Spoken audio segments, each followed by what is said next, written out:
Our life is a string of oh yes and oh ohs. Maybe you've been sent an embarrassing message at some point, or perhaps you've been assigned a project that isn't entirely clear to you, or mayhap you've just had a performance review that left you perplexed and frustrated. Reasonably, you've gotten into a fight with a colleague, or you are left scratching your head confused after a chat with your lecturers. Either way, odds are you felt the RO side of communication at some point in your life. Life is full of crucial moments, decision points that can steer us in one way or another. We sometimes act alone in these moments, and much of the hurdles in coordinating our narrative is about what's happening with each other, so that sound decisions are made, people's needs are met, and positive relationships are built. What we do in this space reflect what values to us, but also of our ability to successfully communicate our way through the complex differences and emotions of the moment. You get what you make, and you make it in communication. If you notice and are deliberate about the pattern of communication you are making, you can make better choices. Patterns are everywhere all the time.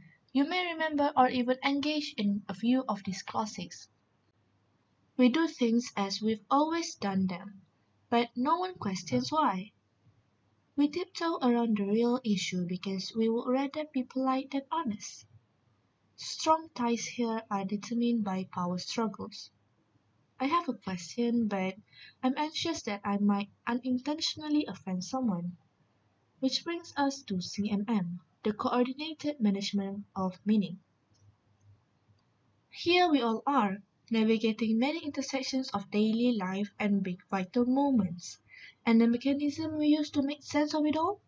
We use our top of the line 27 million year old lizard brains to respond to our experiences, make snap decisions, and act quickly on presumptions about what to really pay regard to. However, what happens when our lizard brains turn our attention to the wrong things, particularly during our severe moments?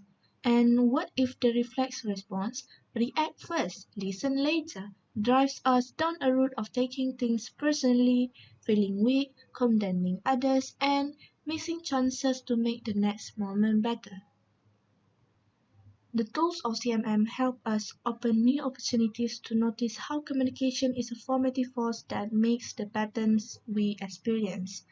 After all, the state of our lives is mostly marked by the diversity of our patterns. For instance, my class representative is a jerk. This whole class doesn't care about me, and my contributions are not valued here. Does anybody see a pattern here? Perhaps one of isolation and disengagement? Or how about this one?